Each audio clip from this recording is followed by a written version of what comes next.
कि photo group में आई कैसे? ये फोटो बस मेरे पास है और तुम्हारे पास है, तो ग्रुप में शेयर हुई कैसे? सचिन मुझे बहुत डर लग रहा है, कहीं ऐसा तो नहीं कि फोन से डाटा लीक हो रहा हो।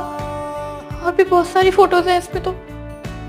अरे ऐसा पॉसिबल ही नहीं है, आईफोन है, फुल सिक्योरिटी है इसमें। तुम एक बार ढंग से याद करो, तुमने किसी को फोन दिया हो यूज करने के लिए, कोई तुम्हारा फ्रेंड हो, क्योंकि इस मामले में किसी पे हम ट्रस्ट नहीं करते। नहीं सचिन, मैंने अपना फोन किसी को भी नहीं दिया यार, और कितने दिन हो गए मैं तो घर से बाहर भी नहीं गई कहीं। किसी को दिया फिर कैसे?